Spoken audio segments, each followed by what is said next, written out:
Hi, so this is my presentation for my article treating women the Fairway.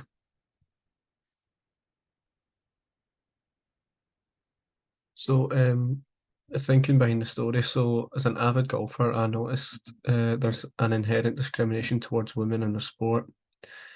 Although it's not always a large scale instance, there are lots of little things that can all add up.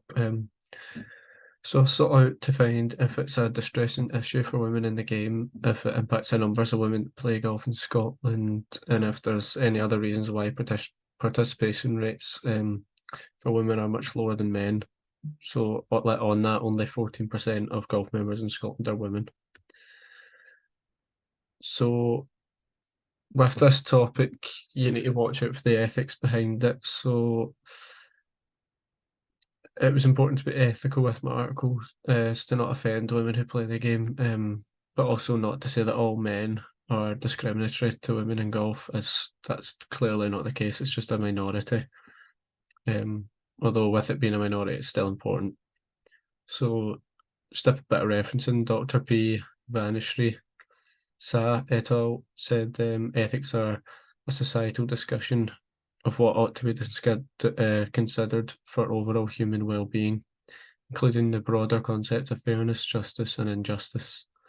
What rights and responsibilities are operable under certain situations, and what virtues a society admires and wants to emphasise. So with the plan for my article, I aimed to have an interview-based article with strong quotes by a reputable source in Scottish golf, the governing body for the game.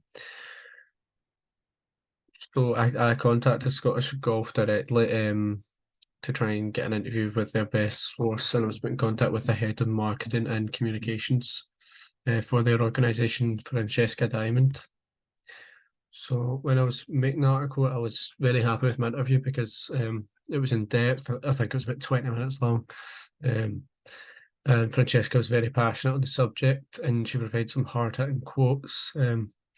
So I wrote up the article, and with some guidance from the lecturer, I fine-tuned it to be the best it could be and added page furniture. I do think the quotes are the strong point of the article. It really puts into perspective what someone from the organisation thinks is going on. And obviously with Francesca being a woman and a male dominated game, it kind of added to it. So some possible publishing. So after a chat with my lecturer, he said he thought the article was to a good standard and there was a chance it could be published. So I sent it off to the editor of a popular golf website called Bunkered, but I didn't receive a reply. So in the future, if I have a piece that is to a good standard, I'll send it to as many publications that I can, so I have a much better chance of being published. But for this one, because it was quite niche, Scottish women's golf, I just thought I'd stick to our golf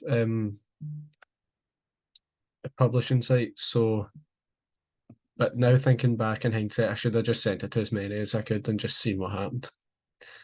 So my experience on developing the piece, I found what it's like to be a journalist working to deadlines and fully developing a story on my own. The module helped to develop my own work ethic, as I aimed, sorry, as I aimed to work on a new story every 2 weeks, give myself a good selection of articles to choose from for the module.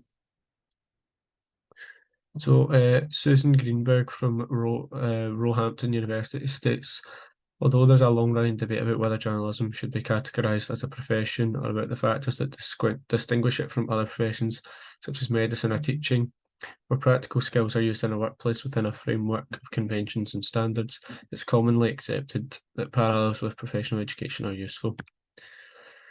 And that's just my reference slide for my two referencing. Thank you.